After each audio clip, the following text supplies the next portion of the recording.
In the 7th year with Ted, he still wasn't willing to marry me. One day I said to him, "Ted, I am ready to get married." He raised his eyebrows lightly, not knowing if he had heard the words clearly. "Arya, the company is currently in the IPO stage and we are all extremely busy, so I don't want to discuss this trivial topic with you for now." I smiled calmly. Perhaps in Ted's eyes, I was pressuring him into marriage.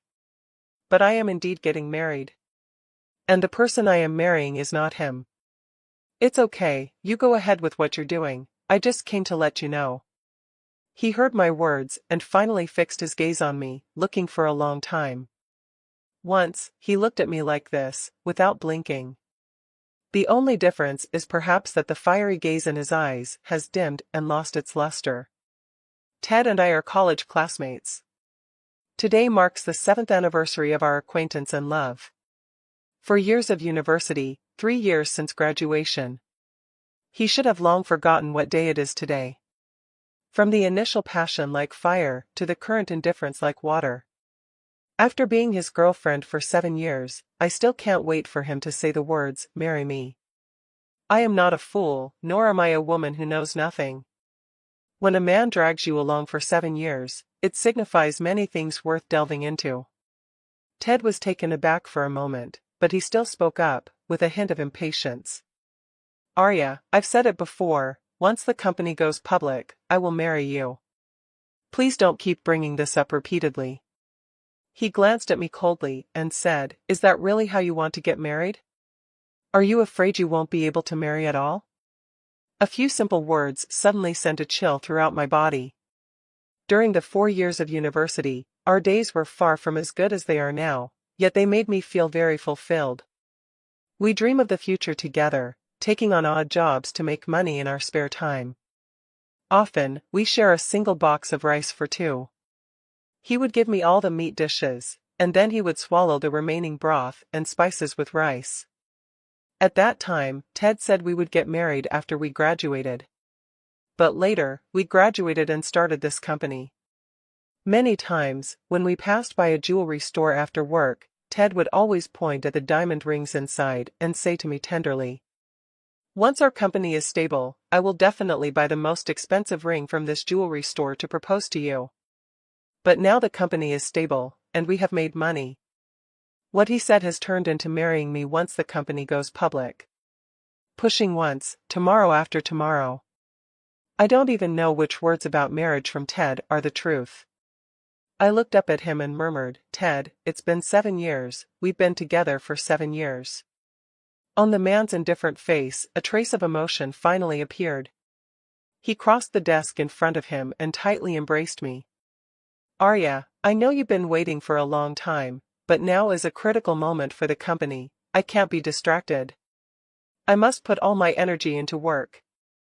This is a company that we worked so hard to establish, and we have finally come this far, you should be able to understand me, right?" This time I didn't respond. I could only feel the nausea in my heart threatening to spill out uncontrollably. I am not a fool, I know his hesitation as he keeps pushing me away. I also know where the scent of perfume coming from him is coming from. In Ted's eyes, childhood sweethearts are the most touching existence. He is willing to go to any lengths for his childhood sweetheart. 6 months ago, he suddenly hired a female secretary. At that time, I was quite curious about what kind of woman could attract Ted's special attention, who was usually indifferent to other women. However, I didn't care too much about this matter. Because I choose to trust Ted, to trust our feelings. Not long after hearing the news again, it was a call from the partner. Ted offended the partner for the sake of this secretary. When this incident broke out, Ted rarely had a big fight with me. I asked him in confusion. "It's just having a drink, what's the big deal?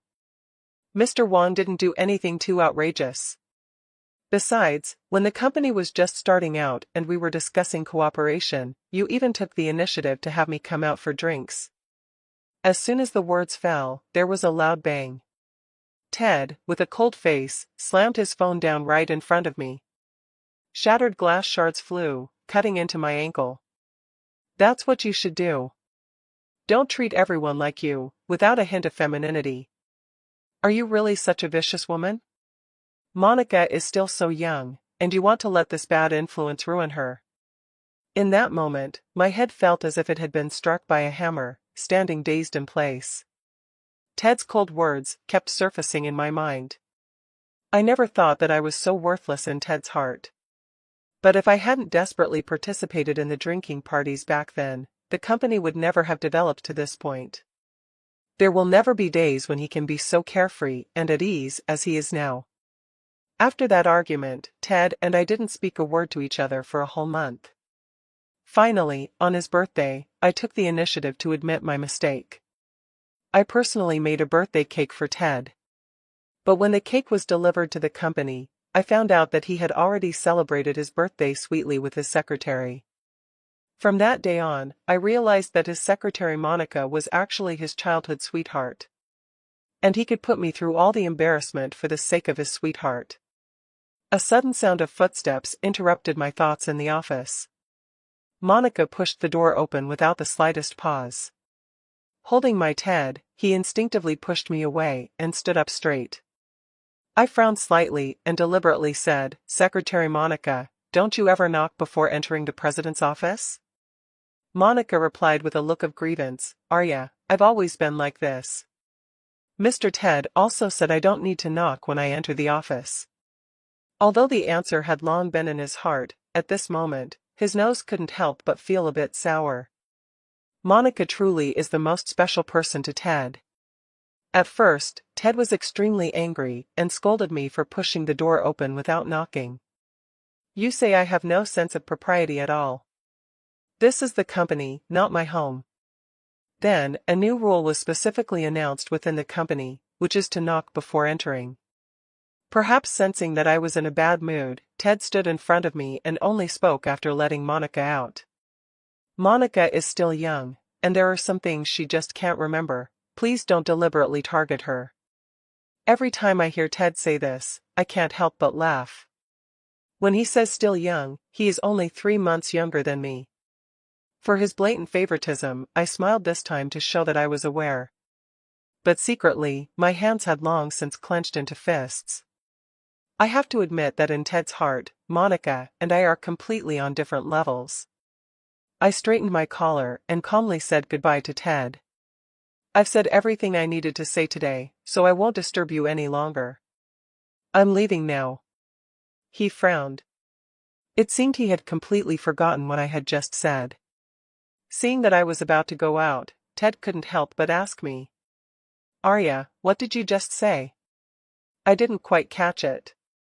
A wave of sourness instantly surged to my eyes, and as I took a deep breath, I was about to repeat what had happened.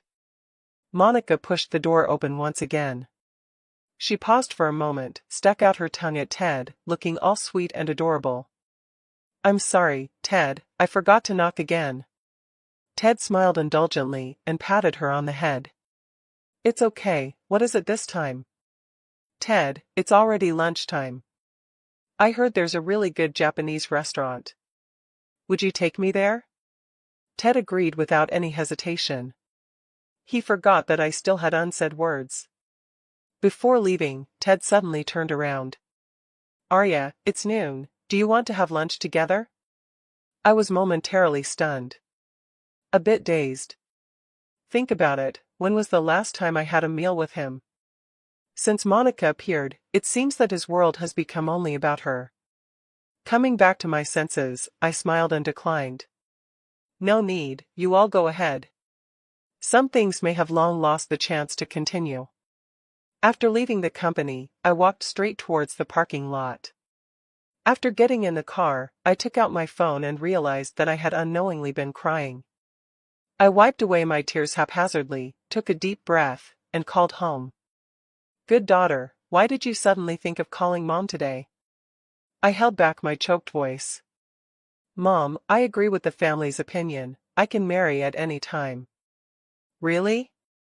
Mom's surprised voice came through, and soon she sighed again, advising me, "Mom knows you have a boyfriend you've been with for 7 years, but after all this time, he still doesn't want to marry you. As women, we don't have many 7 years to wait. Once youth is gone, this man will be even less likely to marry you." However, that being said, Mom still hopes she won't act on impulse. Marriage is a significant matter and cannot be taken lightly. At this moment, I can no longer hold back my tears. Mom, I know, I wasn't impulsive, this time I listened to you. After hanging up the phone, it took me a long time to calm down. I touched up my makeup and then headed to my destination. When I arrived at the restaurant, I frowned. I didn't expect the location I had booked to be a Japanese restaurant. It couldn't be such a coincidence that I would run into the person I least wanted to see. Just as I walked into the hall, Monica's voice came from behind me. She looked at me with a proud expression, smiling brightly. Arya, how did you end up in this Japanese restaurant? Just now Ted invited you, and you refused, so how come you're quietly following us now? You wouldn't do this on purpose, just to embarrass Ted, would you? I didn't say anything, nor did I intend to get entangled with her. Just as I frowned, my phone in hand vibrated once. The box number was sent over, and coincidentally, it was right next to Ted's box. Arya. Monica called out to me, running up and blocking my way. These days, the company has been preparing for the IPO, and Ted is already extremely busy. Can't you stop bothering him so he can have a little ease? And it seems like you are already in your 30s, right? Most people your age are already married with children. Instead of bothering Ted all day, why not think about how to live the rest of your life properly?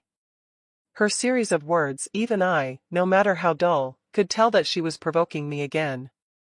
The footsteps that halted continued to advance, the gaze calm, yet carrying a hint of disdain as it looked towards Monica.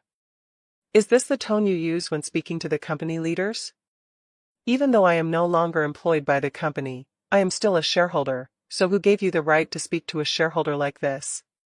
Moreover, this is between Ted and me, when did it become your business to interfere? The fierce aura made Monica involuntarily take 2 steps back. She also didn't expect that I would have such a strong attitude. Or feeling embarrassed, she bit her lower lip and said firmly, what I said is all true. If you can't even accept these plain facts, what right do you have to be a shareholder in the company?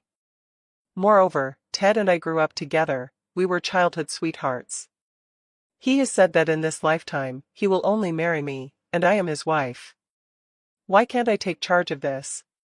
Saying this, she glanced behind me and, without waiting for me to speak, put on a pitiful expression. I'm also thinking of the company. If Arya, you're still not satisfied, then just fire me. With me here, who dares to fire you?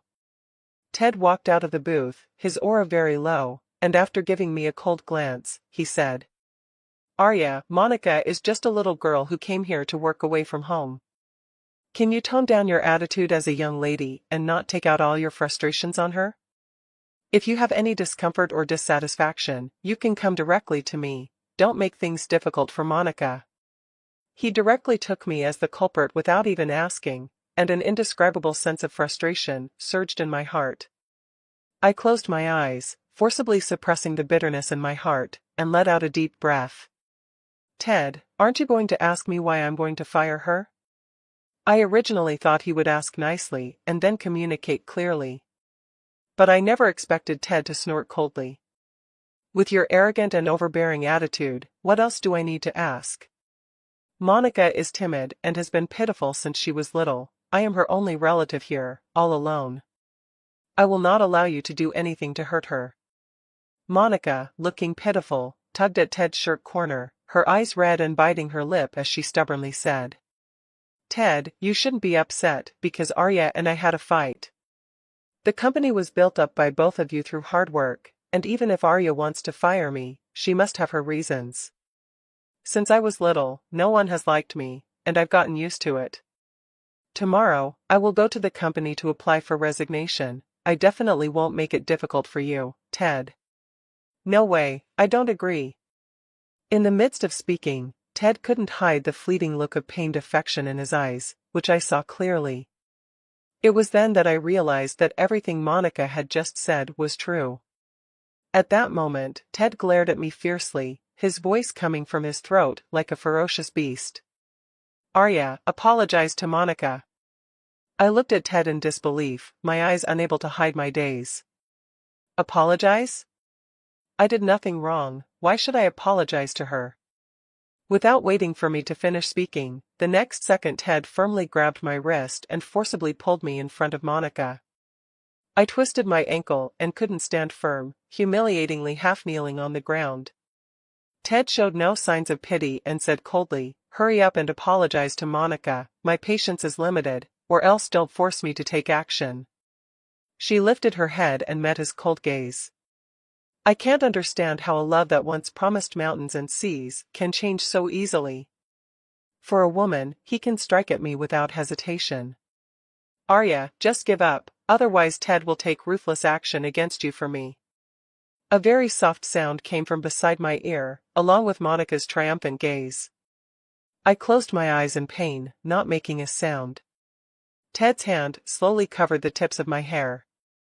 In that moment, I could feel the pain of my long hair being completely tugged by him, as if my entire scalp was being pulled up. Mr. Ted really has a bad temper, he can be so ruthless even to his own business partners. A figure emerged from the next private room and stood in front of me. He grabbed Ted's hand, stopping him from making his next move. But he also took in my current disheveled appearance. Samuel pushed Ted aside and carefully helped me up, casually saying, "I really didn't expect Mr. Ted to have such a temper. It seems I need to think more about our collaboration. I don't know if it's my illusion." Just as Samuel helped me up, a fleeting cold glint passed through his eyes. It was as if he was standing up for me. The next moment, before I could say anything, Ted's expression changed. I had also heard of Samuel. He is the president of the GU Group, and now the company wants to successfully go public, so the urgent task is to secure a major deal with the GU Group. Ted has been working hard for a long time, trying to get connected with the GU family group. I never expected that an accident would happen today. Mr. Samuel, you misunderstood. This is just a conflict arising from the interactions among employees in the company. I am merely mediating the conflict. Ted cautiously tried to please Samuel in front of him. Monica, crying and sobbing, interjected, "Mr. Samuel, please don't blame Mr. Ted. It's all my fault, I was the one who made Arya angry, which led to such a big issue. I hope Mr. Samuel won't hold it against our company because of me." These days, Mr. Ted has been busy with company matters, as you, Mr. Samuel, have seen. We sincerely want to cooperate with your company. Before Monica could finish her words, Samuel sneered, "Do you think you have a say here? The president and shareholders of your company are all present. What right do you have to say these things to me?" The indifferent atmosphere made it unsurprising for Monica, who was pretending to sob, to burst into tears. Ted didn't dare to say another word. He hurriedly pulled her away. I stared blankly at the man in front of me, who had once been so servile and was now fleeing in disgrace, suddenly feeling as if I had been fed to the dogs for these past 7 years. The Ted of the past was so full of vigor. The Ted of today is just so hard to look at. Watching his departing figure, the Ted who once resided in my heart has now completely died. I was taken to the next private room by Samuel. After finally stopping the tears in my eyes, I expressed my gratitude to Samuel. He slowly poured me a glass of water without saying a word. It took nearly 10 minutes before he finally spoke. "Let me formally introduce myself. I am Samuel, the president of the GU Group, and also a student of Teacher Zhou." Speaking of this, he paused. "I heard from Teacher Zhou that Miss Arya has plans to get married soon. I wonder what kind of requirements she has for her partner." My cup of water suddenly froze in midair after I had just taken a sip. I instinctively glanced at the box number revealed on the door. It was only after some time that I realized the person I was set up with for this blind date was, without a doubt, the man in front of me. And the Teacher Zhou he mentioned is my mother.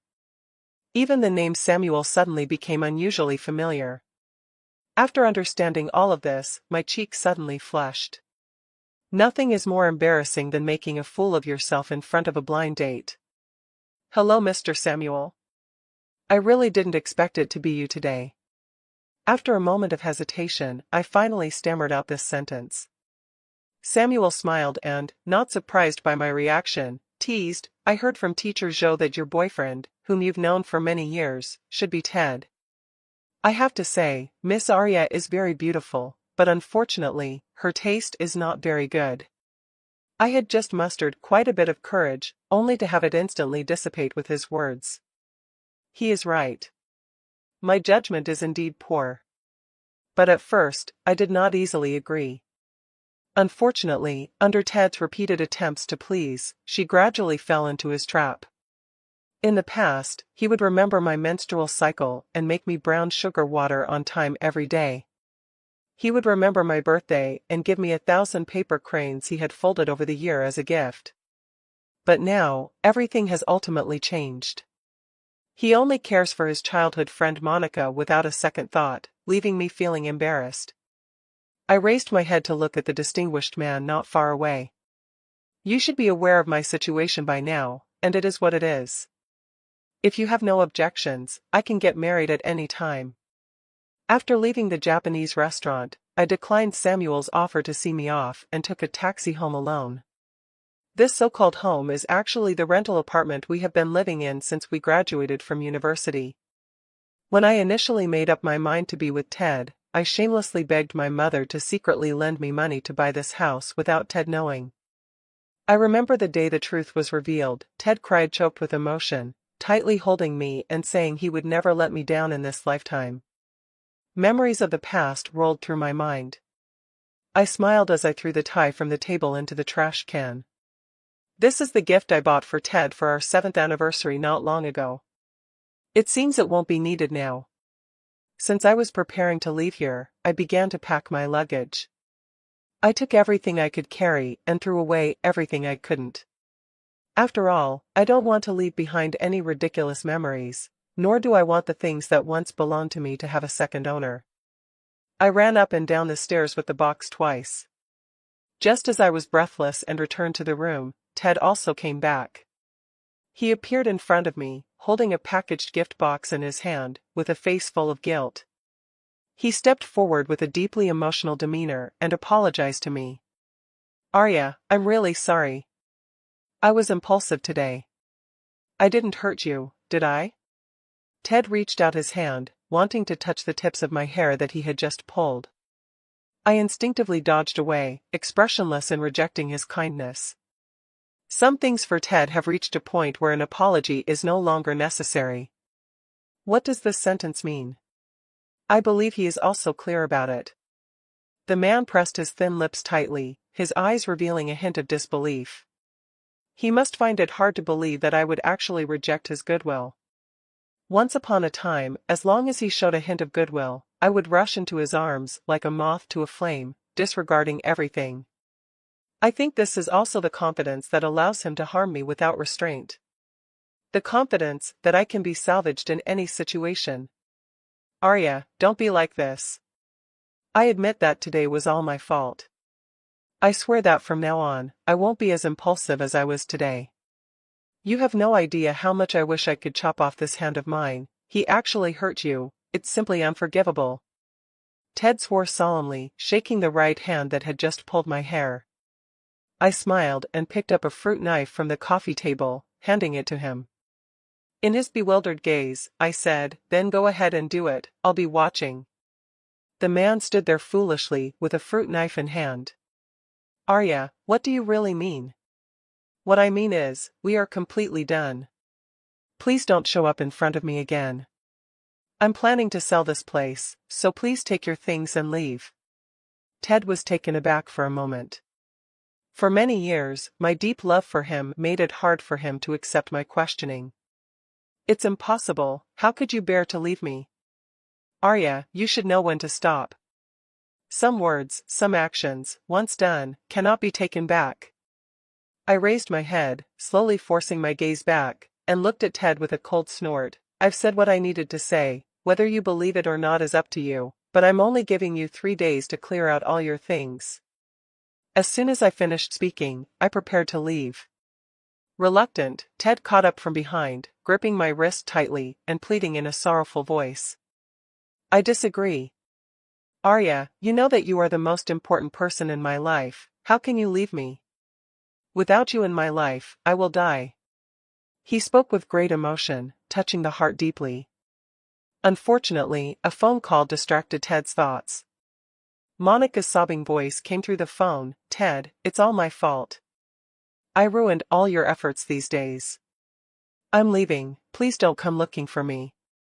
After the phone call ended, Ted was flustered and at a loss. He didn't even notice when his phone fell to the ground and shattered into pieces. The last time I saw him so uneasy was the day I was hospitalized for a stomach bleed from drinking too much.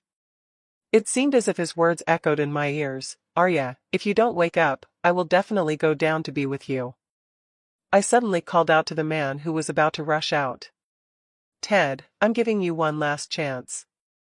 If you walk out that door today, it's over for us. He paused for a moment in his footsteps, seemingly oblivious to my words. After a long while, I walked to the window and watched a black sedan rush into the night. I pushed the suitcase, closed the door, and left. This self-degrading love affair has finally come to an end. I didn't expect that the person who came to pick me up after the plane landed was none other than Samuel, whom I had just met yesterday. He stood there in a black cashmere coat, tall and expressionless. Until I walked out, a hint of warmth that was hard to detect emerged from the icy coldness surrounding me. Before I could react, he had already strode over, took the suitcase from my hand, and draped his coat over my shoulders. The climate here is a bit colder, dress a little warmer. I foolishly nodded. For a moment, I didn't even know how to respond. I could only quietly lower my head and glance at this aloof man out of the corner of my eye, but suddenly felt a warmth in my heart. At least, this is the warmth I have always wanted. After Samuel sent me back to the neighborhood, I thought it over several times, but in the end, I still couldn't muster the courage to invite him to come over and sit for a while. When I shyly looked at him, he didn't take it seriously at all, just gently reassured me, "Get some good rest, I'll come to propose again tomorrow." In a single sentence, my face became more radiant than the evening sky, and I exclaimed in surprise. "Ah, so soon?" He laughed, a hint of joy in his voice. "Yes, we need to hurry, or else I'm afraid you might run away again." I couldn't understand the meaning of this sentence, and Samuel had already driven away. Back home, my mother happily arranged the bed sheets for me, tears streaming down her face as she wiped away the tears from the corners of her eyes. "My good daughter, you have finally come back." At this point, I couldn't help but burst into tears. Since I insisted on going out to start a business with Ted, I fell out with my family. It has been a long, long time since I last returned home. Ted always said that once he achieved success, he would definitely take me home and would surely win my parents' forgiveness.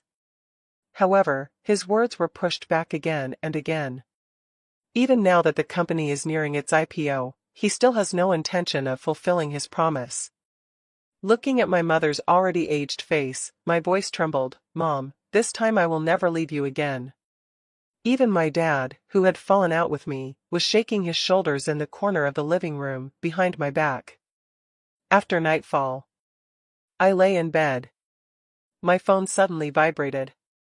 As soon as I answered, Ted's voice came through. "Arya, where have you been? I've called you so many times, why don't you answer, and why did you block my number? Why did you change the locks on the house? How long are you going to make a fuss about this?" I calmly listened to Ted's roar and coldly replied, "I've already sold the house, and we are done, Ted. There are some things I don't want to say a second time. It's impossible to end, I never agreed to end it. Our lives have just begun. How can you leave me? How can you bear to leave me?" His voice was filled with fear, yet I felt an overwhelming sense of irony. "All right, I need to rest now, don't call me again in the future." Before hanging up the phone, Ted was still frantically asking me where I was. A ridiculous question. Only now do I realize how laughable these past 7 years have been. After dozing off in a daze, the next day I was awakened by a series of enthusiastic noises. As soon as I finished getting dressed and stepped out of the bedroom, I saw that Samuel had really come to propose. A group of people carrying various gifts had already filled the house, and they continued to come and go in an endless stream. That man stood out in the crowd, particularly striking. Awake? How was your rest? I suddenly woke up and said in a panic, "Why are you here, and why did you bring so many things? Didn't I already tell you yesterday that I came to propose to you?"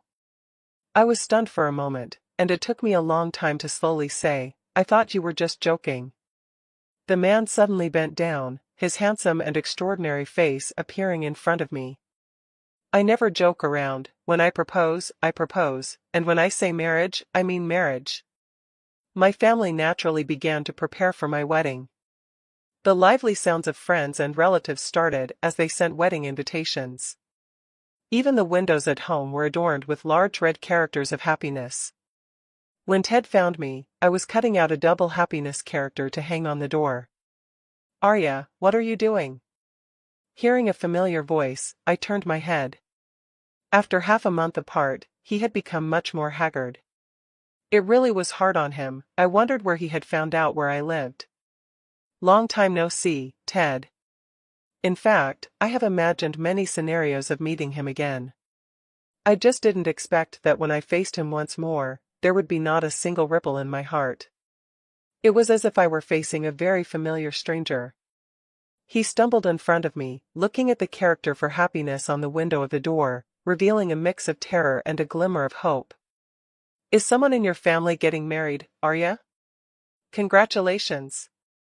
I smoothed out the few ripples in my heart and smiled slightly, saying, "Didn't I already tell you that I'm getting married? But thank you for your blessing." In an instant, Ted seemed struck by lightning. He ultimately couldn't steady himself and fell to the ground. After a brief moment of confusion, he grabbed my pant leg, his terrified voice coming out in broken fragments. "I know, Arya, wait for me. I will go buy a set of groom's attire right away. We are getting married. This time we will definitely get married. Nothing can stop us from being together."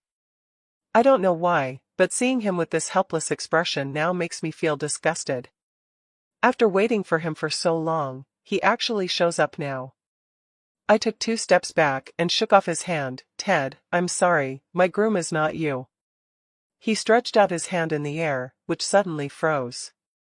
After a long time, he finally managed to utter in a hoarse voice, "It's impossible. Arya, you love me so much, how could you leave me and marry another man?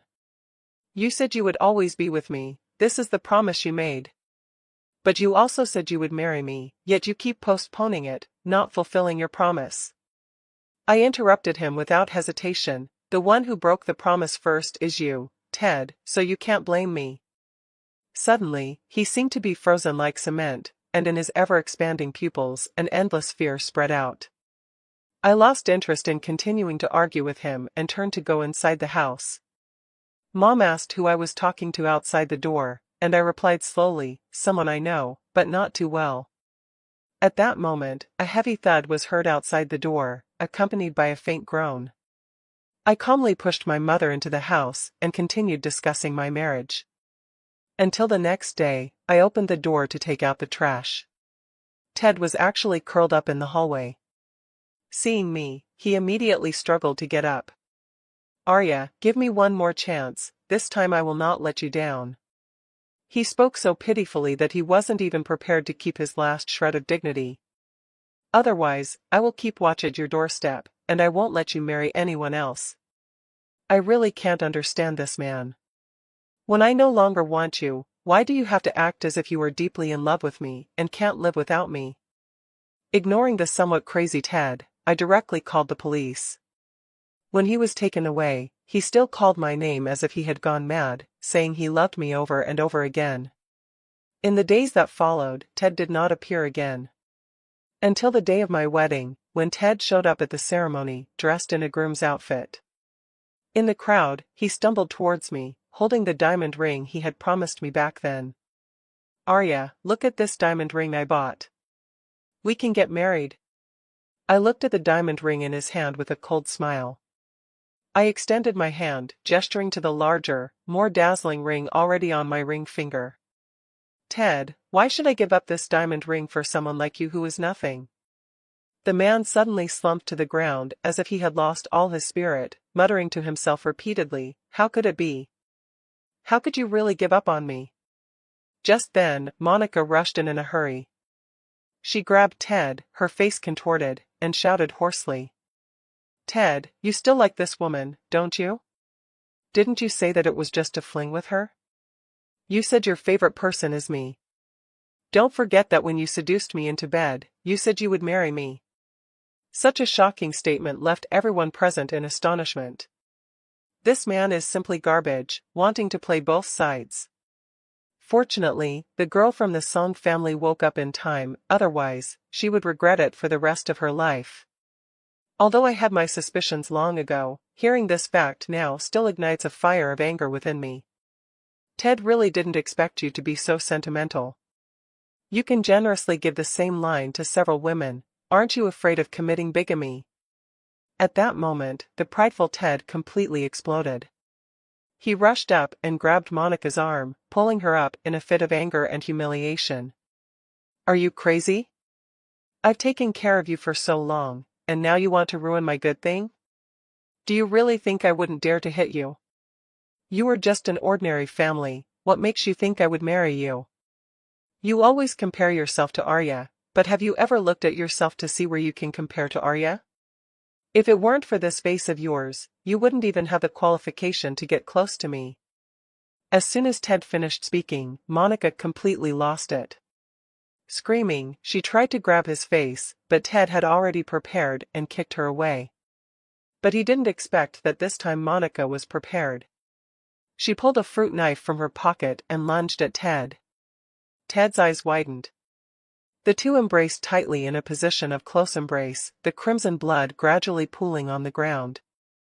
Immediately, Monica attacked Ted like a madwoman, stabbing him again and again, while shouting, "You are mine, and no one can take you away." Suddenly, a pair of gentle hands covered my eyes, and a soft whisper came to my ear, "Don't look, it's too bloody, come with me." Samuel's big hand pulled me outside. When I opened my eyes, I realized we had arrived at a hall. All my relatives and friends are already waiting for my appearance in the hall. Samuel slightly raised the corner of his mouth and reached out his right hand to me. "Let's begin, my dear lady." I couldn't help but laugh, reaching out to hold his palm. In the fervor of youth, it is inevitable to encounter some wrong people. But as long as you keep going, the right person will definitely appear before you.